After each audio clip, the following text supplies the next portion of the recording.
तो hello friends, welcome back to my channel. और friend, आज की वीडियो सीरीज के अंदर हम डिस्कस करने वाले हैं RGPV BTech first year engineering chemistry के यूनिट वाइज इंपॉर्टेंट क्वेश्चन को आज हम डिस्कस करेंगे। लेकिन उससे पहले मैं रिकमेंड करना चाहूंगा कि अगर आपने हमारे इंजीनियरिंग केमिस्ट्री के जो प्लेलिस्ट है उसको एक्सेस नहीं किया तो जरूर एक्सेस कीजिएगा, क्योंकि उसमें मैंने हर एक टॉपिक को बहुत ही बारीकी से समझाया है, बहुत बेहतरीन तरीके से कंटेंट डिलीवर किया गया है आपके सामने। तो जरूर एक बार चेकआउट कीजिए। सारी चीजें, जितने भी टॉपिक्स अभी मैं बताऊंगा कि ये टॉपिक्स इंपॉर्टेंट है, उन सारे टॉपिक्स का जो सॉल्यूशन है हमारे वीडियो सीरीज के अंदर आपको मिल जाएगा। कहीं भी इधर उधर चीजों को देखने की जरूरत नहीं है आपको। ओके, साथ ही साथ अगर आप चाहते हैं कि इंजीनियरिंग केमिस्ट्री के नोट्स को एक्सेस करें तो आप डायरेक्टली टेलीग्राम के माध्यम से मुझसे कांटेक्ट करके नोट्स को एक्सेस कर सकते हैं और नोट्स का जो है फायदा अच्छी तरीके से उठा सकते हैं, जिसमें कंप्लीट नोट्स आपको प्रोवाइड किया जाएगा। ओके, और साथ ही साथ अगर आप चैनल पहली बार आए, चैनल को सब्सक्राइब करके बेल आइकन को प्रेस कीजिए ताकि जो भी इंफॉर्मेटिव वीडियो आए उसका नोटिफिकेशन आपको मिलता रहे। तो आइए स्टार्ट करते हैं, क्या इसका प्रोसेस है, किस तरीके से ये वर्क करता है। साथ ही साथ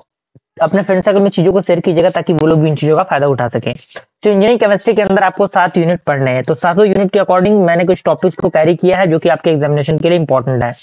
पहला यूनिट, यूनिट नंबर 1, काफी इंपॉर्टेंट, काफी पॉपुलर यूनिट है ये, जिसमें सबसे पहला टॉपिक मैंने रखा है हार्डनेस, यानी हार्डनेस क्या होता है ये आपको पता होना चाहिए। हार्डनेस के टाइप्स क्या होते हैं, साथ ही साथ हार्डनेस का यूनिट क्या होता है। क्लियर? तो ये एक ही टॉपिक के अंदर आपको सब टॉपिक सारे इसके लिखने हैं। क्लियर? पहला टॉपिक आपको ये कवर अप करना है, जो कि हमारे वीडियो सीरीज के अंदर सारे टॉपिक्स आपको मिल जाएंगे, कोई दिक्कत परेशानी नहीं होगी, इधर उधर भटकने की जरूरत नहीं है। प्लेलिस्ट का जो लिंक है वो आपको नीचे डिस्क्रिप्शन बॉक्स में मिल जाएगा, आप वहां से उसे चेकआउट कर सकते हैं। अब आपका आता है डिटर्मिनेशन ऑफ हार्डनेस, यानी किस तरीके से हार्डनेस को डिटरमाइन किया जाता है ईडीटीए मेथड से। यानी ईडीटीए मेथड से किस तरीके से हम लोग हार्डनेस को डिटरमाइन करते हैं, वो पूरा प्रोसेस आपको कंप्लीट पता होना चाहिए। साथ ही साथ थर्ड नंबर है यूनिट नंबर 1 से रिलेटेड जितने न्यूमेरिकल क्वेश्चन है, जैसे ईडीटीए पे आपका न्यूमेरिकल क्वेश्चन पूछ दिए जाते हैं, साथ ही साथ आपका हार्डनेस पे न्यूमेरिकल क्वेश्चन पूछ दिया जाता है। तो जितने भी न्यूमेरिकल क्वेश्चन यूनिट नंबर 1 से है, मैंने अपने वीडियो सीरीज के अंदर कराया हुआ है। आप लोग अगर देखेंगे तो यूनिट वाइज सारी चीजों को मैंने कराया है, तो आप लोग उसको देख के अच्छी तरीके से अपने न्यूमेरिकल की तैयारी कर सकते हैं, क्योंकि हर एक पॉइंट ऑफ व्यू से आपको तैयार रहने की जरूरत है, क्योंकि आरजीबी कितना भी लेवल पूछ दे, आपको हर एक लेवल से तैयार करने की जरूरत है अपने आप को। ओके, पहला यूनिट कंप्लीट हुआ। सेकेंड यूनिट है, सेकेंड यूनिट में सबसे पहला टॉपिक आपको कवर अप करना है स्लज क्या होता है, स्केल फॉर्मेशन क्या होता है। यानी स्लज एंड स्केल फॉर्मेशन क्या होता है, किस तरीके से वर्क करता है, क्या क्या उसके अंदर से प्रोसेस होते हैं, वो सारे प्रोसेस आपके क्लियर होने चाहिए। क्लियर? सेकंड आपका आता है बॉयलर कोरोजन क्या होता है। बॉयलर कोरोजन का कंप्लीट डिटेल आपको पता होना चाहिए, पूरा एक्सप्लेनेशन के साथ, क्योंकि जितने भी टॉपिक्स मैंने यहाँ पे लिखे हैं बहुत ज्यादा पॉपुलर टॉपिक है, ये बहुत ज्यादा इंपॉर्टेंट टॉपिक है। थर्ड आपको क्लियर करना है लाइम सोडा प्रोसेस। जी हाँ दोस्तों, लाइम सोडा प्रोसेस क्या होता है, डायरेक्टली एग्जामिनेशन में क्वेश्चन इससे बनते हैं। जियोलाइट प्रोसेस क्या होता है, इससे भी डायरेक्टली एग्जामिनेशन में न्यूमेरिकल क्वेश्चंस बनते हैं। तो 5th नंबर पे मैंने न्यूमेरिकल प्रॉब्लम ऐड किया हुआ है, क्योंकि न्यूमेरिकल क्वेश्चन इन सारे थ्योरम्स पे आधारित जो भी न्यूमेरिकल क्वेश्चन हैं उनको अगर आप एक आध बार प्रैक्टिस कर लेंगे तो आपका काम बन जाएगा, कोई भी एक्स्ट्रा चीजें देखने की जरूरत आपको नहीं पड़ेगी। क्लियर? यूनिट नंबर 2 तक का पूरा प्रोसेस कंप्लीट हो गया। अब आपका आता है यूनिट नंबर 3। यूनिट नंबर 3 के अंदर सबसे पहला टॉपिक हमने रखा है लुब्रिकेंट, यानी लुब्रिकेंट क्या होता है, साथ ही साथ लुब्रिकेंट कितने टाइप्स के होते हैं, वो पूरा एक्सप्लेनेशन आपको अच्छी तरीके से पता होना चाहिए। ओके, उसके बाद आपको पता होना चाहिए कि विस्कोसिटी क्या होता है, विस्कोसिटी इंडेक्स क्या होता है, और साथ ही साथ आपको पता होना चाहिए क्लाउड पॉइंट क्या होता है, पावर पॉइंट क्या होता है। साथ ही साथ लास्ट टॉपिक मैंने इसके अंदर रख रहा है स्टीम इमल्सिफिकेशन नंबर, और साथ ही साथ इससे रिलेटेड जो न्यूमेरिकल क्वेश्चंस होते हैं वो आपको प्रैक्टिस करने हैं। आप देख रहे होंगे कि हर एक थ्योरम के अकॉर्डिंग हर एक यूनिट में लास्ट में इंपॉर्टेंट क्वेश्चंस यानी न्यूमेरिकल क्वेश्चंस ऐड हो रहे हैं, तो न्यूमेरिकल क्वेश्चन का वेटेज भी थोड़ा सा ज्यादा है। तो इस पे रिलेटेड जितने न्यूमेरिकल क्वेश्चंस है, अगर आप एक एक न्यूमेरिकल क्वेश्चन भी प्रैक्टिस कर लेते हैं तो बेसिक अंडरस्टैंडिंग आपका क्लियर हो जाएगा। और अगर आपने एक बार बेसिक क्लियर कर लिया तो आप अच्छी तरीके से एडवांस लेवल तक की चीजों को भी ग्रैप कर सकते हैं। क्लियर?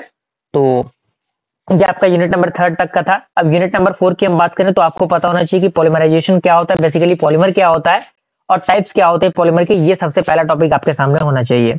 उसके बाद आपको पता होना चाहिए कि थर्मोप्लास्टिक क्या होता है, थर्मोसिटिंग पॉलीमर क्या होता है, यानी थर्मोप्लास्टिक पॉलीमर और थर्मोसिटिंग पॉलीमर क्या होते हैं, इनके बारे में कंप्लीट डिटेल आपको पता होना चाहिए। ओके, उसके बाद आपको पता होना चाहिए कि पीवीसी क्या होता है, पॉलीविनाइल क्लोराइड जिसे हम लोग कहते हैं।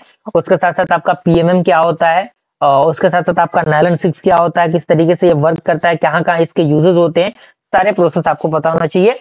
और लास्ट टॉपिक इसके अंदर है वो है आपका वल्कनाइजेशन ऑफ रबर, यानी किसी भी रबर का वल्कनाइजेशन किस तरीके से फाइंड आउट करते हैं, क्या वो होता है, वो पूरे पॉइंट ऑफ व्यू आपके क्लियर होने चाहिए। क्लियर हुआ? यहाँ तो कोई दिक्कत परेशानी नहीं होनी चाहिए। उसके बाद आपका आता है यूनिट नंबर 5। यूनिट नंबर 5 में काफी कम टॉपिक मैंने लिया हुआ है, क्योंकि आपको पता है कि यूनिट नंबर 5 का थोड़ा सा वेटेज कम है लेकिन है ज्यादा। कोरोजन फेज डायग्राम क्या होता है। जी हाँ दोस्तों, कोरोजन फेज डायग्राम बहुत ज्यादा इंपॉर्टेंट और बहुत ज्यादा पॉपुलर है। उसके बाद आपको कवर अप करना है कॉपर एंड एजी, यानी सीयू एंड एजी आपका जो होता है वो क्या होता है, किस तरीके से ये वर्क करता है। साथ ही साथ आपका लास्ट टॉपिक है कोरोजन क्या होता है, कोरोजन के टाइप्स क्या होते हैं। ये आपको इतने कवर अप करने हैं यूनिट नंबर 5 में। ओके, अब चूंकि मैंने बताया कि इंजीनियरिंग केमिस्ट्री के अंदर 7 मॉड्यूल पढ़ने हैं, तो यूनिट नंबर 6 आपका है, जिसमें सबसे पहले आपको देख लेना है कि स्पेक्ट्रोस्कोपी की इंस्ट्रूमेंटेशन क्या होता है, साथ ही साथ स्पेक्ट्रोस्कोपिक के एप्लीकेशंस क्या होते हैं, यानी कहाँ कहाँ जो स्पेक्ट्रोस्कोपिक होते हैं वो यूज किए जाते हैं, क्या क्या इसका एडवांटेजेस है, डिसएडवांटेजेस, सारे पॉइंट ऑफ व्यू को आपको अच्छी तरीके से क्लियर कर लेना है। ओके, उसके बाद आपको देखना है इलेक्ट्रॉनिक स्पेक्ट्रोस्कोपिक क्या होता है, यानी इलेक्ट्रॉनिक स्पेक्ट्रोस्कोपिक किस तरीके से वर्क करता है, क्या क्या इसके अंदर के फंडामेंटल्स होते हैं, वो सारे फंडामेंटल्स आपको अच्छी तरीके से कवर अप करके चलने की जरूरत है। क्लियर हुआ, कोई दिक्कत परेशानी यहाँ तक नहीं होनी चाहिए। अगला टॉपिक यूनिट नंबर 7 का जो है आपका बेसिकली पीरियोडिक टेबल पे आधारित है, ये जो कि आपकी पीरियोडिक प्रॉपर्टीज होती है उस पर आधारित है, जिसमें सबसे पहले आपको पता होना चाहिए कि एस ब्लॉक का वेरिएशन किस तरीके से होता है, पी ब्लॉक का वेरिएशन किस तरीके से होता है, डी ब्लॉक का, और साथ ही साथ एफ ब्लॉक का वेरिएशन किस तरीके से होता है, वो पूरा वेरिएशन आपको अच्छी तरीके से आना चाहिए। ओके, उसके बाद आपका जो सेकंड टॉपिक मैंने इसके अंदर रखा है वो रखा है electron affinity and electron negativity, यानी किस तरीके से किसी भी इलेक्ट्रॉन की एफिनिटी और उसकी नेगेटिविटी को किस तरीके से मेजर किया जाता है, वो पूरा फंडामेंटल आपका अच्छी तरीके से क्लियर होना चाहिए। अगला जो टॉपिक मैंने रखा है जो कि लास्ट है वो है आपका पोलराइजेबिलिटी एंड ऑक्सीडेशन स्टेट। तो ये आपका क्या था, इंजीनियरिंग केमिस्ट्री का यूनिट नंबर 1 से लेकर यूनिट नंबर 2 तक के सारे इंपॉर्टेंट टॉपिक्स थे। सारे इंपॉर्टेंट जो टॉपिक्स हैं वो बहुत ज्यादा पॉपुलर हैं, और तो उनको आपको अच्छी तरीके से इनके आंसर को लिखिए, याद कीजिए, प्रैक्टिस कीजिए, सारी चीज आपको प्रैक्टिस पर ही डिपेंड करती है। साथ ही साथ प्लेलिस्ट मैंने पहले ही बताया कि प्लेलिस्ट बहुत अच्छी तरीके से मैंने बहुत पहले ही खत्म कर दिया है, अच्छी तरीके से मैंने उसको कवर अप किया है, एक एक वीडियो बहुत अच्छी तरीके से प्रोवाइड किया गया है। आप लोग जाइए वीडियोस को देखिए, नोट्स को एक्सेस कीजिए टेलीग्राम के माध्यम से। हर पॉइंट ऑफ व्यू से हमारा चैनल आपके साथ हमेशा खड़ा है, सपोर्टेबल है, बस अपने सपोर्ट और प्यार को बनाए रखिएगा। ओके, अगर वीडियो पसंद है तो लाइक जरूर कीजिएगा फ्रेंड्स। मिलते हैं ऐसे इंटरेस्टिंग वीडियो के साथ, तब तक के लिए थैंक यू।